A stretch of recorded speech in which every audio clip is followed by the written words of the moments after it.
Good morning, everybody. Welcome to today's devotion for October 11th. Today's devotion is titled At the King's Table, and the Bible reading is from 2 Samuel chapter 9, verses 6 to 13.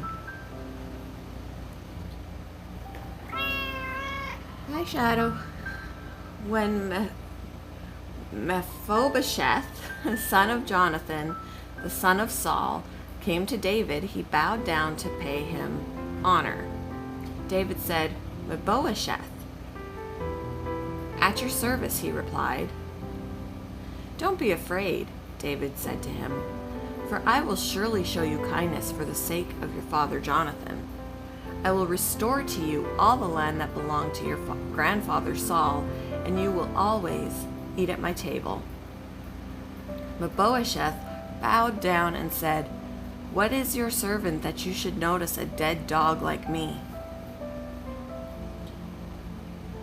Then the king summoned Ziba, Saul's steward, and said to him, "I have given your master's grandson everything that belonged to Saul and his family. You and your sons and your servants are to farm the land for him and bring in the crops, so that your master's grandson may be provided for. And Mephibosheth, grandson of your master, will always eat at my table." Now Ziba had 15 sons and 20 servants. When Ziba said to the king, "Your servant will do whatever my lord the king commands his servant to do." So Mephibosheth ate at David's table like one of the king's sons. Mephibosheth had a young son named Micah, and all the members of Ziba's household were servants of Mephibosheth. And Mephibosheth lived in Jerusalem because he always ate at the king's table. He was lame in both feet. Tongue twisters, guys. "He'll live," the vet announced, "but his leg will have to be amputated. The stray mongrel my friend had brought in had been run over by a car. Are you the owner?" There would be a hefty surgery bill, and the puppy would need care as it recovered. "I am now," my friend replied. Her kindness had given that dog a future in a loving home.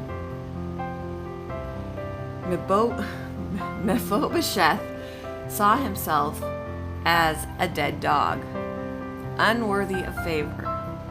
Being lame in both feet due to an accident, he was dependent on others to protect and provide for him. Furthermore, after the death of his grandfather, King Saul, he probably feared that David, the new king, would order all enemies and rivals to the throne killed, as was the common practice of the time. Yet, out of love for his friend Jonathan, David ensured that Jonathan's son, Mephibosheth, would always be safe and cared for as his own son.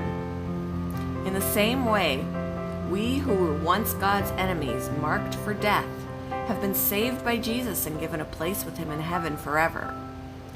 That's what it means to eat at the banquet in the kingdom of God that Luke describes in his gospel. Here we are, the sons and daughters of a king. What extravagant, undeserved kindness we've received. Let's draw near to God in gratitude and joy.